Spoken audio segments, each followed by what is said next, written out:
Hey guys, Andy from Main Productions here. Today we are going to do a lesson for Gary Clark Jr.'s song When My Train Pulls In. So this guy's a fairly kind of new on the scene blues guitarist who's just absolutely killing it, man. The guy's amazing. Plays awesome guitars, has a wicked sound, and he just writes great tunes. So I've found personally that a lot of my students have found this riff of his to be really useful for a few little techniques. But mostly right hand stuff, because it kind of has this alternating kind of string skipping thing going on sometimes. You're pretty much only using the top three strings, so E, A and D, and the whole riff is in your E minor pentatonic scale. So you know, one of the first ones you learn, open 3 on the E, then open 2 on the next string, on the A string, and then open 2 to take you back to your E on the D string. So you've gone E, back to E, and backwards. So if you can play that scale, hopefully you'll be alright with this song. Cool guys, so basically what we're going to do is we're going to look at the right hand technique for this song. Now there's no right or wrong technique obviously, but there's a few different options you've got. If you feel like your alternate picking needs some work, but everything you're trying it on is either too fast or too complicated, this is quite a simple riff and a great opportunity to practice that kind of up-down kind of approach, you know.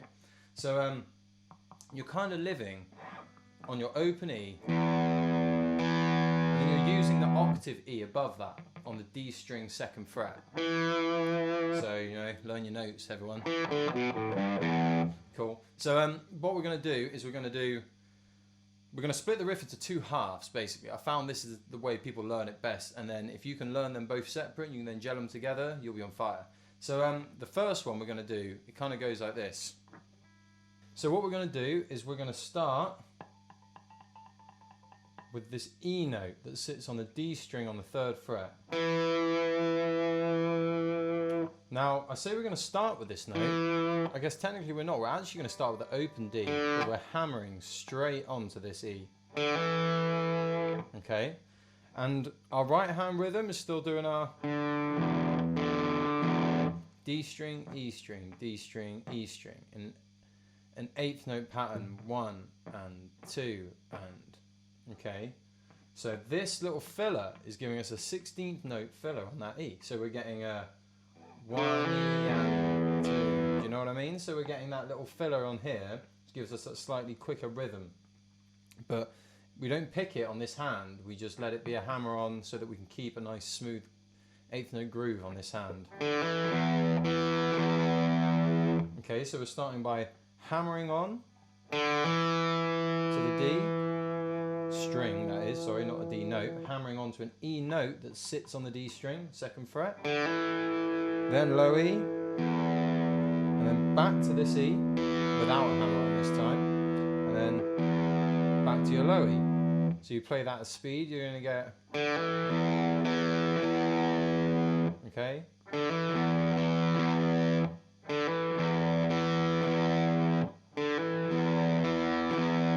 cool.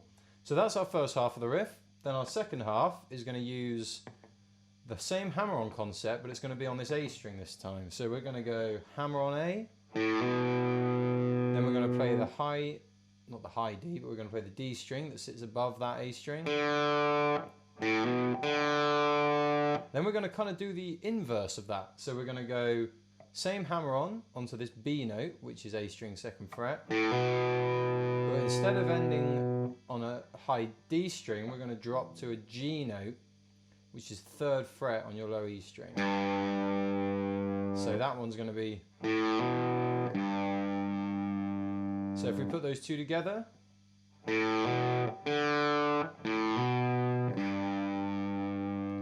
So open A, hammer onto the B, D, open. Then open A, hammer onto the B, G on your low E string. So, one more time at speed.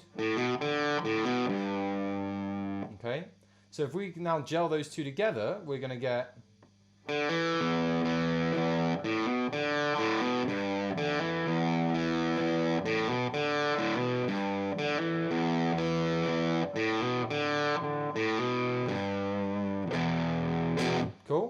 So that gives us the riff that we're using for the E chord, being that it's a 12-bar blues in the traditional layout for that whole song pretty much. So instead of playing an E minor, you're just going to play this riff instead. Ooh. Cool. So as we mentioned before in the other video, we've got an A minor that we're using when we hit the 4 chord of that 12 bar.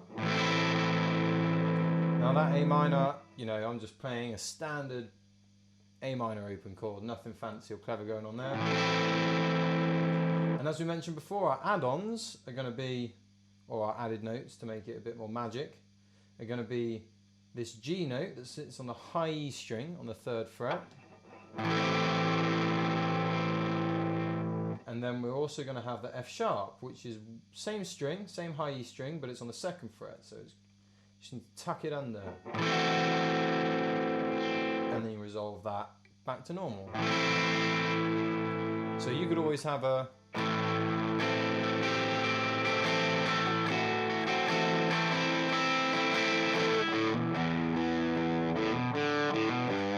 so you have that little variation for your A. As we mentioned also before, just but in more detail, we can have our Hendrixy A minor. You'll notice the thumb, the kind of clawing the neck approach we've got. So we're basically playing an A root note with our thumb. Then we're playing our minor triad, which is going to be another A, 7th fret D string. And then the other notes of that chord, we're going to have minor 3rd, which is going to sit on, which is a C note, and it's going to sit on our 5th fret G string. And then directly underneath that, we've got a 5th, and that's an E. And that's 5th fret B string. So we play those 3 together, and we're obviously just barring these 2 with this finger rather than trying to do this, which is going to just be really uncomfortable and awkward. So we've got a bar here. Also, that gives us the option to bar right up to this high A note if we want to get all 3 roots in there, you know. But I tend to sometimes leave it out. 2 can be enough. So let's give that a strum, see what it sounds like. It gives you a cool, really cool voicing that. Frusciante uses it a lot, John Mayer uses it a lot, obviously Hendrix used it a hell of a lot. So you can add all these little hammer-ons and pull-offs that exist in this little blues box of the A minor pentatonic scale, 1st position. You know, that one everyone learned probably in their 1st month of playing guitar. But just try not to use too much of it because it can get a bit busy. So maybe like a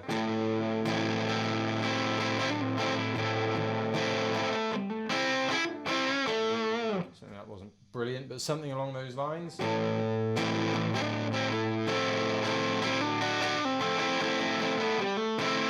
Anything along those lines would work great. And again, as we mentioned before, Gary Clark plays it in so many different ways that to say that you're going to do it authentically to his style doesn't really work because he just plays so many different variations. So that gives you your A chord or your 4 chord if we're talking the 1-4-5 blues pattern. So for your 5, your turnaround, you're going to need a B minor. Interesting as well in this song, everything's minor, so it's that dominant minor throughout.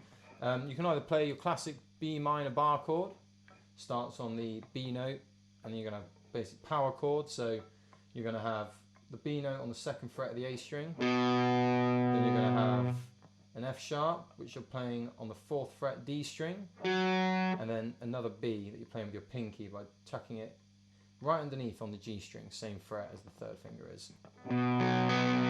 Now those 3 notes will give you a power chord, which is nice, but we need that minor, which is located on the B string right here. So we're sticking a D note in there. Okay, and that's our minor note. So that's what's going to give us that minor sound. Then we've also on this high F sharp at the top here. So since you've got another 5th right up high. But if you prefer, you can also play this in the same voicing as the A minor by sliding it up to B position. So, or off a B root and then the same 3 notes barring the same just here, so you get your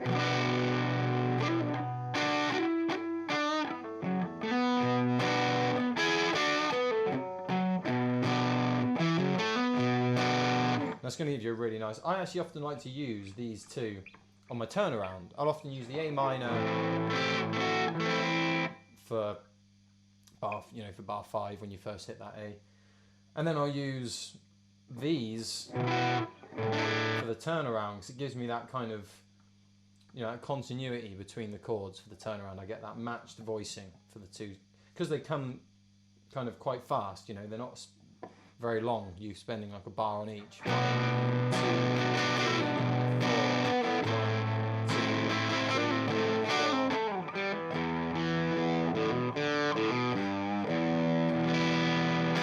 Cool, so that pretty much gives you all the chords of the song. Hopefully you'll be able to play through the whole thing with that. But remember, if this riff's hard or you get tired or you want to enjoy playing the song but you can't get this down, you can just play E minor.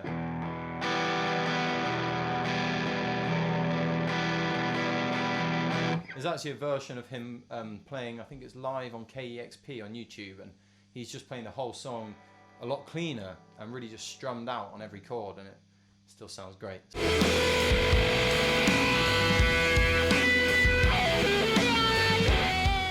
Hey guys, so we're just going to talk tone a bit for this Gary Clark song. Basically, I'm not using a guitar exactly the same as his. He uses an Epiphone Casino. I don't know if it's modded or anything. It could very well be. This is actually an Epiphone Dot. You can look at it. Now these are really cheap guitars. This one's been pretty heavily modified. It's been basically bought into a bit of a 335 spec, so it's got proper Gibson humbuckers. I believe they're 57s.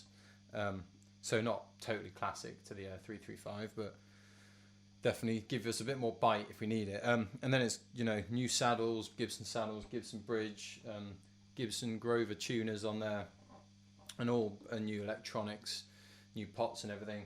It was we realised that the body and the neck is pretty similar to the 335. So if you want a good sounding guitar without spending too much money, get a Dot and just mod it up a bit, and it will sound fantastic. So to get the tone right, we're basically using bridge position, so running off this pickup here, volumes on full. Sometimes we run the tones. You can mess with these tones however you want. I tend to keep volume pretty full to get that kind of that crunch out of it.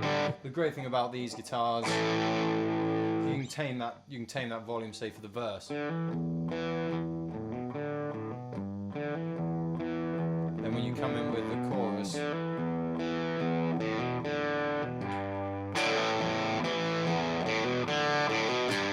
and you can hit really hard and you get the full distortion. So for the distortion on this, I'm using a Big Muff Wicker pedal. I believe that's what it's called.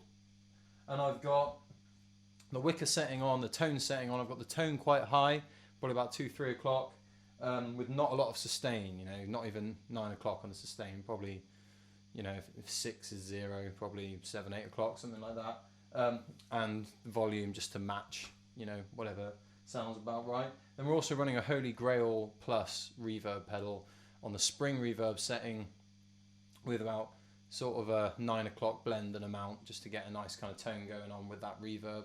Just gives it a bit more fullness. Actually warms it all up a little bit as well from running on that bridge pickup with all that kind of high end. Then we're just running through an Orange Tiny Terror on the 7-watt setting with the gain just below 12 o'clock. We're getting a lot of the gain from the pedal rather than from the amp. With our tone slightly boosted to about 1 o'clock, just to give us that bit more bitey sound. You'll notice Gary Clark loves these fuzz tones. He's got them all over his album, like Numb, this track When My Train Pulls In. I think for some of the EP, Don't Know You a Thing might have a bit of that on there, but he uses really interesting, nice fuzzes. So you just want to experiment with some pedals and see find one you like. But yeah, in terms of tone, that's pretty much it. Cheers guys, cheers for listening. Hopefully you have some fun with the song. Please feel free to leave me comments, whatever you want down the bottom here. You can also click my link to my website. Cheers guys, see you later.